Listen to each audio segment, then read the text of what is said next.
નમસ્તે મિત્રો, હું છું નવરંગ સાયન અને સ્વાગત છે આપનું આઈ એમ ગુજરાતના અમેરિકા સ્પેશિયલ ન્યૂઝ બુલેટિનમાં.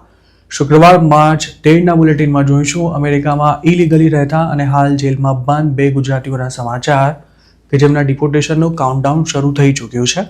તેમજ ઈરાન વોરને કારણે અમેરિકામાં કેમ મકાનો ખરીદવું મોંઘું થઈ ગયું છે તેનો અહેવાલ, અને સાથે જ જોઈશું ટ્રમ્પ એડમિનિસ્ટ્રેશને વધુ 42 ઇમિગ્રેશન જજીસની નિમણૂક કરીને અસાયલમના કેસોનો બેકલોગ ઘટાડવા માટે શું પ્લાન બનાવ્યો છે તેની માહિતી, અને છેલ્લે અમેરિકા અને ઇઝરાયલ સામે ખતરનાક બની રહેલા વોર વચ્ચે હવે ઈરાને કયો આખરી દાવ ખેલ્યો છે અને કેમ તેનું પરિણામ આખી દુનિયાએ ભોગવવું પડી શકે છે તેની વાત.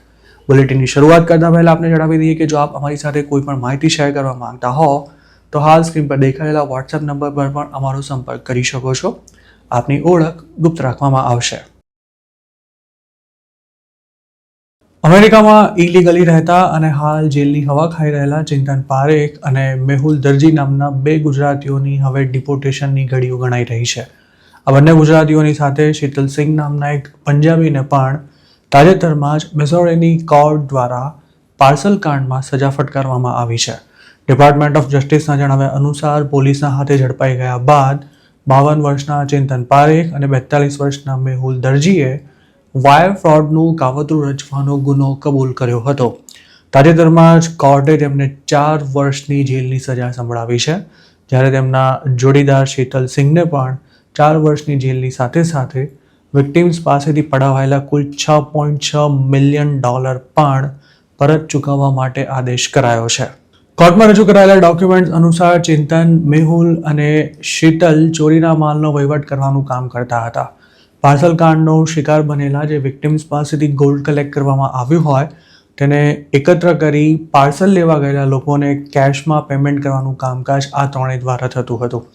મે 2024માં આ ગેંગ દ્વારા મિઝોરીના સેન્ટ લુઇસમાં રહેતા 82 વર્ષના એક વૃદ્ધાને ટાર્ગેટ કરવામાં આવ્યા હતા.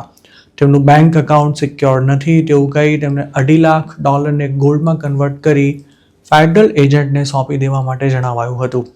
વિક્ટિમ તેના માટે તૈયાર થઈ ગયા ત્યારબાદ ડેરોનિયા લામ્બર્ટ નામની 24 વર્ષની એક યુવતીને વિક્ટિમ પાસેથી માલ કલેક્ટ કરવા માટે ફ્લોરિડાથી મિઝોરી મોકલાઈ હતી અને ચિંતન પારેખ જ તેને વિક્ટિમના ઘરની પાસે લઈ ગયો હતો. ત્યાંથી આ યુવતી રાઇડ લઈને વિક્ટિમના ઘરે પહોંચી હતી, પણ તે વખતે પોલીસ તેની પાછળ પડી હતી. આ યુવતીએ પોલીસને જોતા ચિંતનને એલર્ટ કરી દીધો હતો, જેથી તે તાત્કાલિક પેન્સિલ્વેનિયાના પિટ્સબર્ગ નાસી ગયો હતો. જોકે તે લાંબો સમય પોલીસથી નહોતો બચી શક્યો. આ કેસની તપાસમાં FBI પણ સામેલ થઈ હતી. કોર્ટમાં જણાવાયા અનુસાર શીતલ સિંહ ટેનેસી, ટેક્સાસ અને વિસ્કોન્સિનમાં હેન્ડલર તરીકે કામ કરતો હતો, જ્યારે Chintan Parekh Arizona, California, Florida, North Carolina અને પેન્સિલ્વેનિયાનું કામકાજ સંભાળતો હતો. અને તેવી જ રીતે મેહુલ દરજી પણ એરિઝોના અને કેલિફોર્નિયામાંથી ઉઠાવાયેલા પાર્સલના વહીવટ કરતો હતો. ચિંતન પારેખ અને મેહુલ દરજીની સાથે સાથે મિઝોરીમાંથી પકડાયેલી ડેરોનિયાને પણ કોર્ટે 2 વર્ષની જેલની સજા ફટકારી છે. આ તમામ આરોપીઓએ તેમણે વિક્ટિમ્સ પાસેથી જેટલી રકમના ગોલ્ડ અથવા કેશ પડાવ્યા છે તે તમામની પણ ભરપાઈ કરવાની રહેશે. તેમાં ચિંતન અને મેહુલ નામના જે 2 ગુજરાતીઓ આ કેસમાં હાલ જેલમાં છે તે યુએસમાં ઇલીગલી રહેતા હોવાથી સજા પૂરી થતાં જ તેમને ઘર ભેગા પણ કરી દેવામાં આવશે. FBIના જણાવ્યા અનુસાર ચિંતન પારેખ વર્ક વિઝા પર અમેરિકા આવ્યા બાદ ઓવરસ્ટે થઈ ગયો હતો, જ્યારે મેહુલ દરજીને 2014માં ડિપોર્ટ કરી દેવાયો હતો અને ત્યારબાદ તે સંભવતઃ ફરી ઇલીગલી અમેરિકા આવી ગયો હતો. પાર્સલ કાંડમાં વિક્ટિમ્સ પાસેથી પકડાયેલા $મિલિયન્સના ગોલ્ડનો અમેરિકામાં જે રીતે વહીવટ કરવામાં આવે છે તેમાં અનેક ગુજરાતીઓ પણ સંડોવાયેલા છે. અને આ જ મામલે તાજેતરમાં ટેક્સાસ અને જોર્જિયા સહિત 5 જગ્યાએ મોટી રેડ થઈ હતી, જેમાં $50 મિલિયનથી પણ વધુનું ગોલ્ડ અને કેશ જપ્ત કરવામાં આવ્યા હતા. આ મામલે સૌ પહેલાં ટેક્સાસના અર્વિંગમાં આવેલા તિલક જ્વેલર્સ પર જાન્યુઆરી 29ના દિવસે રેડ પડી હતી અને ત્યારબાદ તપાસનો રેલો બીજા લોકો સુધી પણ પહોંચ્યો હતો. આ કાંડમાં પકડાયેલા ઘણા ગુજરાતીઓ હાલ જેલમાં છે અને જે લોકો ઇલીગલ છે તેમને પણ હવે સજા પૂરી થયા પહેલાં ડિપોર્ટ નથી કરાઈ રહ્યા. જાન્યુઆરી 2026માં જ અથર્વ નામના એક અનડોક્યુમેન્ટેડ ઇન્ડિયન યુવકને આવા જ મામલામાં 18 વર્ષની જેલની સજા ફટકારવામાં આવી હતી. અમેરિકામાં લોકો માટે મકાન ખરીદવું આમે મુશ્કેલ બની રહ્યું છે. તેવામાં ઈરાન વોરે તેમની આ મુશ્કેલીમાં ઘણો વધારો કર્યો છે, કારણ કે આ વોરને લીધે 30 વર્ષની ફિક્સ્ડ રેટની મોર્ગેજ મોંઘી થઈ ગઈ છે. હજુ ફેબ્રુઆરીના છેલ્લા દિવસોમાં જ ઘણા વર્ષો બાદ મોર્ગેજના રેટ્સ 6% નીચે પહોંચી ગયા હતા. તેના કારણે બાયર્સ અને સેલર્સમાં કોન્ફિડન્સ વધ્યો હતો અને સાથે જ લાંબા સમયથી ફ્રીઝ થઈ ગયેલા માર્કેટમાં હલચલ વધશે તેવી પણ શક્યતા સર્જાઈ હતી. જોકે માત્ર 13 જ દિવસની અંદર વ્યાજનો દર વધીને 6.11% પર પહોંચી ગયો છે. મોર્ગેજ ફાઇનાન્સિંગ જાયન્ટ ફ્રેડી મેકે ગુરુવારે જણાવ્યું હતું કે સતત બીજા અઠવાડિયે મોર્ગેજ લોન મોંઘી થઈ છે. ઈરાન વોરનું મોર્ગેજ લોન સાથેનું કનેક્શન પણ સમજવા જેવું છે, જે એ પણ દર્શાવે છે કે વોરને કારણે ગ્લોબલ ઇકોનોમી કઈ રીતે પ્રભાવિત થાય છે. અમેરિકા અને ઇઝરાયેલે વોર શરૂ કર્યું તે સાથે જ એનર્જી ક્રાઇસિસ જેવી સ્થિતિ ઊભી થઈ હતી, જેના કારણે ક્રૂડના ભાવ વધતા મોંઘવારી પણ ભડકે બળશે તેવી શક્યતાને કારણે ફાઇનાન્શિયલ માર્કેટ્સમાં મોટી ઉથલપાથલ સર્જાઈ હતી. અમેરિકાની ઇકોનોમી પણ તેનાથી પ્રભાવિત થઈ રહી હોવાથી ફેડ રિઝર્વ હવે વ્યાજના દરમાં કોઈ કાપ નહીં કરે તે પણ લગભગ નિશ્ચિત બની ગયું છે. તેમજ ગવર્મેન્ટ બોન્ડની યીલ્ડમાં પણ વધારો થયો છે. અમેરિકાની સરકાર રોજે રોજ મિલિયન્સ ઓફ ડોલર્સનું દેવું કરે છે અને તેના માટે તે પોતાની સિક્યોરિટીઝ એટલે કે બોન્ડનું વેચાણ કરે છે. જો અમેરિકાની ઇકોનોમી પર કોઈ સંકટ ઊભું થાય તો સરકારને દેવું પ્રાપ્ત કરવા માટે વધારે વ્યાજ ઓફર કરવું પડે છે અને તેના કારણે બોન્ડ યીલ્ડ વધતી જાય છે. અને જો બોન્ડ યીલ્ડ વધે તો તેની સીધી અસર તમામ પ્રકારની લોન્સ પર પડે છે અને આ જ કારણે હાલ યુએસમાં હોમ લોન્સ ફરી મોંઘી થઈ રહી છે. વોર શરૂ થયું તે પહેલાં બોન્ડ યીલ્ડ 4%ની નીચે હતી, જે હાલ વધીને 4.25%થી પણ વધી ગઈ છે. 10 વર્ષની ટ્રેઝરી નોટ પરની યીલ્ડના આધારે મોર્ગેજ માર્કેટમાં વ્યાજનો દર નક્કી થતો હોય છે. આમ તો ટ્રમ્પ વ્યાજના દર ઘટાડવાના હિમાયતી રહ્યા છે, પણ તેમણે ઈરાનમાં જે રીતે બધું ચિતરી મૂક્યું છે તેના કારણે વ્યાજના દર ઘટવાને બદલે વધી રહ્યા છે. અમેરિકામાં ભલે છેલ્લા એકાદ વર્ષમાં મકાનોના ભાવ ઘટ્યા હોય, પણ હજુ તે લોકોની આવકના પ્રમાણમાં ઘણા જ વધારે છે અને મોંઘી લોન લોકોની અફોર્ડેબિલિટી ઘટાડી રહી છે. મકાનોના ભાવ અને લોનના વ્યાજની સાથે સાથે ઇન્સ્યોરન્સ તેમજ પ્રોપર્ટી ટેક્સ પણ અમેરિકન્સ માટે કમરતોડ સાબિત થઈ રહ્યા છે. ઓક્ટોબર 2023માં અમેરિકામાં હોમ લોનનો વ્યાજ દર 7.80% સુધી પહોંચી ગયો હતો, જેની સરખામણીએ હાલનો 6.11% રેટ ઓછો તો છે જ, પણ હજુ તે કોવિડ વખતે જોવા મળેલા સ્તરથી ઘણો વધારે છે. તેમજ ચિંતા એ વાતની છે કે જો બોન્ડ યીલ્ડ વધતી જ રહી તો હોમ લોન પણ સતત મોંઘી થતી રહેશે અને બાયર લોન પર મકાન ખરીદવાનું ટાળશે.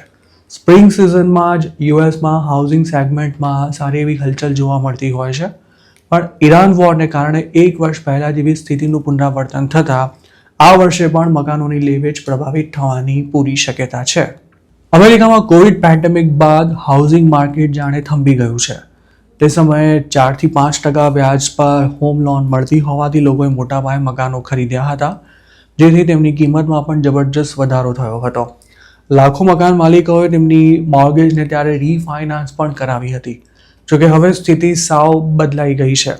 લોકો મકાન ખરીદી શકે તે માટે ટ્રમ્પ એડમિનિસ્ટ્રેશન 50 વર્ષની મોર્ગેજ લોન શરૂ કરવાની વાતો કરી રહ્યું છે. તેમજ વોલ સ્ટ્રીટના ઇન્વેસ્ટર્સ પર સિંગલ ફેમિલી હોમ્સ ખરીદવા પર પ્રતિબંધ મૂકી દેવાયો છે. તેમજ $200 બિલિયનના મોર્ગેજ બોન્ડનું વેચાણ કરીને પણ મોર્ગેજ સસ્તી કરવાના પ્રયાસ થઈ રહ્યા છે.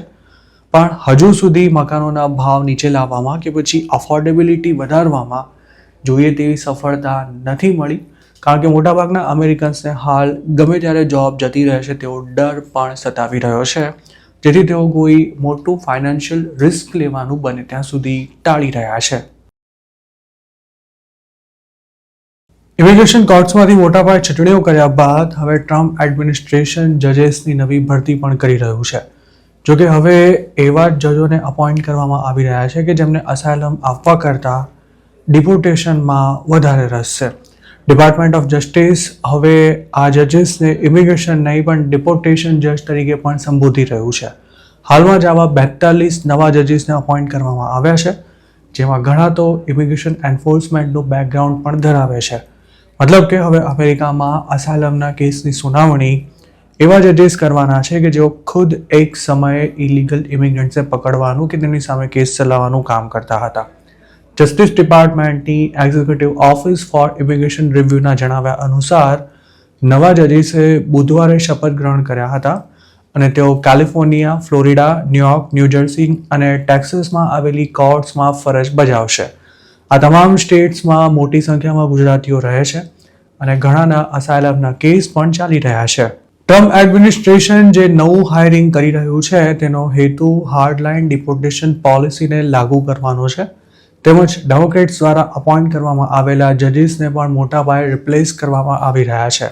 નવી ભરતી માટેના ધારાધોરણ અને ક્વોલિફિકેશનમાં પણ ખાસા ફેરફાર કરવામાં આવ્યા છે અને ઇમિગ્રેશન એન્ફોર્સમેન્ટ ઉપરાંત મિલિટરી બેકગ્રાઉન્ડ ધરાવતા કેન્ડિડેટ્સને પણ સિલેક્ટ કરવામાં આવી રહ્યા છે. ઇમિગ્રેશન જજ ફેડરલ જ્યુડિશરીનો ભાગ નથી, જેઓ જસ્ટિસ ડિપાર્ટમેન્ટ હેઠળ કામ કરે છે અને ટ્રમ્પ એડમિનિસ્ટ્રેશને એવી પોઝિશન લીધી છે કે પ્રેસિડેન્ટ તેમજ US attorney general Pam Bondi ગમે તે જજની હકાલપટ્ટી કરવાનો બંધારણીય અધિકાર ધરાવે છે. જસ્ટિસ ડિપાર્ટમેન્ટે ઓક્ટોબર 2025માં નવા ઇમિગ્રેશન જજીસની ભરતીની જાહેરાત કરી હતી, જેમાં 20 જજીસની ભરતી થઈ ચૂકી છે અને નવા 42 જજીસ પણ પોતાનો ચાર્જ સંભાળવા જઈ રહ્યા છે. ટ્રમ્પ સરકાર હવે ટેમ્પરરી જજીસની પણ મોટા પાયે ભરતી કરી રહ્યું છે અને તેમાં જેમનું મિલિટરી બેકગ્રાઉન્ડ છે તેમને 6 મહિનાના કોન્ટ્રાક્ટ પર હાયર કરવામાં આવી રહ્યા છે. ગયા વર્ષે જ સરકારે 100 જજીસની હકાલપટ્ટી કરી હતી, જેની સામે અત્યાર સુધી થયેલી ભરતીના જજોનો આંકડો ઓછો છે. ડોનાલ્ડ ટ્રમ્પે સત્તા સંભાળી ત્યારે અમેરિકામાં 700 જેટલા ઇમિગ્રેશન જજીસ કાર્યરત હતા, જેમાંથી 104ને સરકારે ઘર ભેગા કર્યા હતા, જ્યારે બીજા 100 જજીસે સામે ચાલીને જોબ છોડી હતી, રાજીનામું આપ્યું હતું કે પછી તેઓ રિટાયર્ડ થઈ ગયા હતા. અમેરિકાની ઇમિગ્રેશન કોર્ટ્સમાં ડિસેમ્બર 31ની સ્થિતિએ 3.2 મિલિયન કેસીસ પેન્ડિંગ હતા અને આ બેકલોગને ઓછો કરવો સરકારની ટોપ પ્રાયોરિટી છે. US attorney general Pam Bondi અંગે જણાવ્યું હતું કે નવા 42 જજીસ આ લક્ષ્યાંક હાંસલ કરવામાં મહત્વનો ભાગ ભજવશે. તેમણે એવું પણ કહ્યું હતું કે ટ્રમ્પની સરકારમાં ઇમિગ્રેશનના કોઈ પણ કેસનો આખરી નિર્ણય પોલિટિક્સના આધારે નહીં પરંતુ કાયદા અનુસાર લેવામાં આવશે. ટ્રમ્પ એડમિનિસ્ટ્રેશન ભૂતકાળમાં ઇમિગ્રેશન કોર્ટ્સને કોઈ હિયરિંગ વિના જ અસાયલમના કેસ ક્લોઝ કરવા ઉપરાંત બને તેટલી જલ્દી ફાઇનલ જજમેન્ટ આપી દેવા સહિતના આદેશ આપી ચૂક્યું છે. ટ્રમ્પે સત્તા સંભાળી ત્યારથી ઇમિગ્રેશન કોર્ટ્સમાંથી પેન્ડિંગ રહેલા કેસની સંખ્યામાં પણ 3.41 લાખ જેટલો ઘટાડો નોંધાયો છે. તાજેતરમાં જ અમેરિકાની સરકારે ઇમિગ્રેશન કોર્ટ દ્વારા જેમનો ફાઇનલ રિમૂવલ ઓર્ડર ઇસ્યુ કરી દેવાયો હોય તેઓ અપીલ જ ન કરી શકે તેવી વ્યવસ્થા ગોઠવવા માટે પ્રયાસ કર્યો હતો, પણ વોશિંગ્ટન ડીસીની ફેડરલ કોર્ટે આ નવા નિયમ પર રોક લગાવી દીધી હતી. અસાયલમ આપવાના ધારાધોરણ ખૂબ જ કડક બનાવવાની સાથે સાથે ટ્રમ્પ એડમિનિસ્ટ્રેશને અનડોક્યુમેન્ટેડ ઇમિગ્રન્ટ્સને અપાતી વર્ક પરમિટનો સમયગાળો પણ 5 વર્ષથી ઘટાડીને 18 મહિના કરવાની સાથે તેનું ઓટોમેટિક રિન્યુઅલ પણ બંધ કરી દીધું છે. આમ કરીને ઇલીગલ ઇમિગ્રન્ટ્સ માટે કામ કરવાના ઓપ્શન્સ પણ ઘટાડવામાં આવી રહ્યા છે અને જો કોઈ એલિયન પરમિટ વિના કામ કરતા પકડાશે તો તેને બારોબાર ડિપોર્ટ પણ કરી શકાય છે. છેલ્લા 13 દિવસથી ચાલી રહેલા ઈરાન વોરમાં હવે તબાહીનું એક નવું જ પ્રકરણ શરૂ થાય તેવી શક્યતા છે. અમેરિકાએ યુદ્ધના પહેલા જ દિવસે ઈરાનના સુપ્રીમ લીડર સહિતના સિનિયર નેતાઓ અને અધિકારીઓને ઉડાવી માર્યા, ત્યારે તેને કદાચ એમ હતું કે આ વોર ગણતરીના દિવસોમાં જ પૂરું થઈ જશે. જોકે ઈરાન જે રીતે અમેરિકાને ટક્કર આપી રહ્યું છે અને ખાસ તો આ વોરને લીધે ક્રૂડનો સપ્લાય ઠપ થઈ જતા જે સ્થિતિ સર્જાઈ છે તેની કદાચ અમેરિકાએ કલ્પના પણ નહીં કરી હોય. હાલનું દ્રશ્ય જોતા એવું લાગી રહ્યું છે કે આ યુદ્ધ શરૂ કરીને અમેરિકાએ જાણે ગળામાં ઘંટ બાંધી લીધો છે અને ટ્રમ્પ માટે તો બકરું કાઢતા ઊંટ પેસ્યા જેવો ઘાટ સર્જાયો છે. આટલું ઓછું હોય તેમ હવે ઈરાન ગેરિલા સ્ટાઇલમાં હોર્મુઝમાં પોતાનો ખૌફ ફેલાવવા માટે એક નવો જ દાવ શરૂ કરી ચૂક્યું છે, જેનાથી અમેરિકાની ચિંતા ઓર વધી રહી છે. છેલ્લા 13 દિવસથી ચાલી રહેલા વોરમાં ઈરાન હવે ઇઝરાયલ અને અમેરિકા પર ભીસ વધારવા માટે એક નવો જ દાવ શરૂ કરી ચૂક્યું છે. આમ તો અમેરિકાએ ઈરાનની ઘણી ખરી લશ્કરી ક્ષમતાઓને ખતમ કરી નાખી છે, પણ ઈરાન હજુ સરેન્ડર કરવા માટે તૈયાર નથી. ઈરાન જાણી ગયું છે કે તેના માટે હોર્મુઝની ખાડી હુકમનો એક્કો છે અને તેના પર જ તેણે પોતાનો કદાચ આખરી દાવ ખેલ્યો છે. અને જો આ દાવ સફળ થયો તો આખી દુનિયાને તેના ભયાનક પરિણામ ભોગવવા પડશે.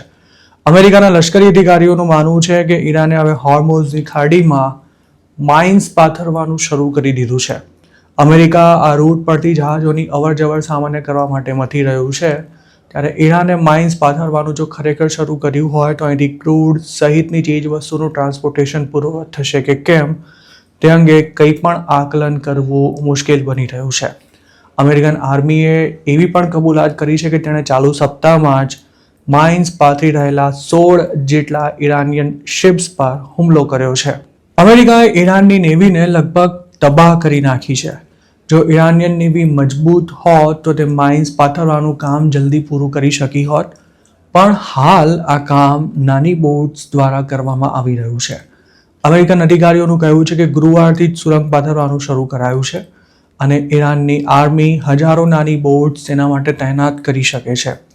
યુએસ નેવી સહિતના જહાજોને હેરાન કરવા માટે ઈરાનનું લશ્કર આવી નાની બોટ્સનો જ ઉપયોગ કરતું રહ્યું છે, જેના દ્વારા તાજેતરમાં જ એક જહાજ પર હુમલો પણ કરવામાં આવ્યો હતો. ફેબ્રુઆરી 28ના રોજ અમેરિકા અને ઇઝરાયેલે ઈરાન પર પહેલો હુમલો કર્યો ત્યારે જ હોર્મુઝની ખાડી બંધ કરી દેવાની જાહેરાત કરવામાં આવી હતી. જોકે અમેરિકાએ તેના પર જે નવો આરોપ મૂક્યો છે તે અંગે પ્રતિક્રિયા આપતા ઈરાનના નાયબ વિદેશ મંત્રી મજીદ તખ્ત રવાંચીએ એવો દાવો કર્યો હતો કે હોર્મુઝમાં માઇનિંગ પાથરવાની વાત સાવ ખોટી છે. પણ ઈરાનના નવા સુપ્રીમ લીડર મોજતબા ખામેનીએ ગુરુવારે એક લેખિત નિવેદનમાં એવું જણાવ્યું હતું કે હોર્મુઝને બંધ રાખવાના તમામ પ્રયાસ યથાવત રહેશે. દરિયામાં સુરંગ પાથરીને ઈરાન હોર્મુઝમાંથી પસાર થતા જહાજોને કોઈ સિરિયસ ડેમેજ કરી શકે તેવી શક્યતા ઓછી છે, પણ ઓઇલ ટેન્કર્સ માટે કોઈ નાનો વિસ્ફોટ પણ ખતરનાક સાબિત થઈ શકે છે. આ ઉપરાંત ઈરાનનું એવું માનવું છે કે અમેરિકાને આ માઇન્સ ક્લિયર કરવામાં જેટલો સમય લાગશે તેના કરતાં વધુ ઝડપથી પોતે તેને પાથરી શકે છે. કમસે કમ આટલું કરવાથી પણ હોર્મુઝની ખાડીને વધુ કેટલાક દિવસો સુધી બંધ રાખવામાં ઈરાન સફળ રહી શકે છે. જો તેનો આ દાવ સફળ રહ્યો તો ક્રૂડના ભાવ હજુ પણ ઉંચકાઈ શકે છે અને અમેરિકા માટે માથાનો દુખાવો ઘણો વધી શકે છે. હોર્મુઝમાંથી ક્રૂડના ટેન્કરની અવરજવર સામાન્ય બને તે માટે અમેરિકા ઘણા ધમપછાડા કરી રહ્યું છે અને હાલ યુએસ મિલિટરી અને ઇન્ટેલિજન્સ એજન્સીઝનું સમગ્ર ધ્યાન આ દરિયાઈ પટ્ટામાં ઈરાન દ્વારા કરવામાં આવી રહેલી એક્ટિવિટીઝ પર જ કેન્દ્રિત છે. ટ્રમ્પે પણ સોમવારે આ અંગે ઈરાનને વોર્નિંગ આપતા ટ્રુથ સોશિયલ પર લખ્યું હતું કે જો ઈરાન આવું કોઈ કૃત્ય કરશે તો અમેરિકા તેના પર 20 ગણો વધુ ઘાતક હુમલો કરશે. 1980માં થયેલા પર્શિયન ગલ્ફ વોર વખતે પણ દરિયામાં પાથરવામાં આવેલી સુરંગોને કારણે કમર્શિયલ શિપિંગને ભારે નુકસાન થયું હતું. જોકે હાલના સમયમાં સુરંગ પાથર્યા વિના પણ ઈરાન હોર્મુઝની ખાડીમાંથી જહાજોની અવરજવરને પ્રભાવિત કરી જ શકે છે. ન્યૂયોર્ક ટાઈમ્સના એક એનાલિસિસ અનુસાર ઈરાન વોર શરૂ થયું ત્યારથી લઈને અત્યાર સુધીમાં 16 જેટલા ઓઇલ ટેન્કર્સ, કાર્ગો અને અન્ય કમર્શિયલ શિપ્સને અટેક કરવામાં આવ્યા છે. તેમાંથી કેટલાક હુમલાની જવાબદારી ઈરાને સ્વીકારી છે. ગુરુવારે જ 2 ઇરાકી ટેન્કર્સને ટાર્ગેટ કરાતા બંનેમાં પ્રચંડ આગ લાગી હતી. ઈરાનનો આ દાવ એ વાતની સાબિતી આપી રહ્યો છે કે તે હોર્મુઝ મારફતે આખી દુનિયા પર પ્રેશર ઊભું કરવા થાય તેટલા પ્રયાસ કરી રહ્યું છે. આ વોરમાં અત્યાર સુધીમાં 1300થી વધુ લોકોના મોત થવાની સાથે બિલિયન્સ ઓફ ડોલર્સનું નુકસાન પણ થયું છે અને યુદ્ધ પૂરું થવાની પણ હાલ દૂર સુધી કોઈ જ શક્યતા નથી દેખાઈ રહી. જેમ ઈરાન જહાજો પર હુમલા કરી રહ્યું છે તે જ રીતે ઇઝરાયેલે પણ કેટલાક ઈરાનિયન ફ્યુઅલ સ્ટોરેજ અને એનર્જી કોમ્પ્લેક્સ પર બોમ્બમારો કરી ભારે તબાહી કરી છે. તો સામે પક્ષે ઈરાન પણ જહાજોની સાથે પર્શિયન ગલ્ફમાં આવેલી ઓઇલ પ્રોડક્શન અને સ્ટોરેજ ફેસિલિટીઝ પર મિસાઇલ્સ અને ડ્રોનથી બેફામ હુમલા કરી રહ્યું છે. વોર પહેલાં હોર્મુઝમાંથી રોજનું 20 મિલિયન બેરલ ક્રૂડ ટ્રાન્સપોર્ટ થતું હતું, પણ હાલ રોજના માંડ 1-2 ટેન્કર આ ખાડીમાંથી નીકળી રહ્યા છે, જેના કારણે આખી દુનિયામાં એનર્જી ક્રાઇસિસ ઊભી થવાનો ડર ઊભો થયો છે અને ક્રૂડના ભાવમાં 40% જેટલો વધારો થઈ ચૂક્યો છે. અમેરિકાએ રશિયન ક્રૂડ પરથી પ્રતિબંધો ઉઠાવી લેવાની હિલચાલ શરૂ કર્યા બાદ પણ ક્રૂડમાં લાગેલી આગ શાંત નથી થઈ રહી, જે દર્શાવે છે કે ઈરાન વોરનું પરિણામ ખૂબ જ ગંભીર હશે અને સમગ્ર દુનિયાએ તેની અસર ભોગવવી પડશે. તો મિત્રો, આ હતા અમેરિકાના આજના મુખ્ય સમાચાર. આપને જો મારી રજૂઆત પસંદ આવી હોય તો આ વિડીયોને લાઇક અને શેર કરવાનું તેમજ આઈ એમ ગુજરાતની યુટ્યુબ ચેનલને સબસ્ક્રાઇબ કરવાનું ભૂલશો નહીં, કારણ કે આ ચેનલ પર આપને મળશે અમેરિકામાં રહેતા ગુજરાતીઓ માટેના તમામ મહત્વના સમાચાર અને તે પણ આપની પોતાની ભાષામાં. આપ જો મારી સાથે કોઈ ટિપ શેર કરવા માંગતા હો તો હાલ સ્ક્રીન પર દેખાઈ રહેલા વોટ્સએપ નંબર પર પણ અમારો સંપર્ક કરી શકો છો. આપની ઓળખ ગુપ્ત રાખવામાં આવશે.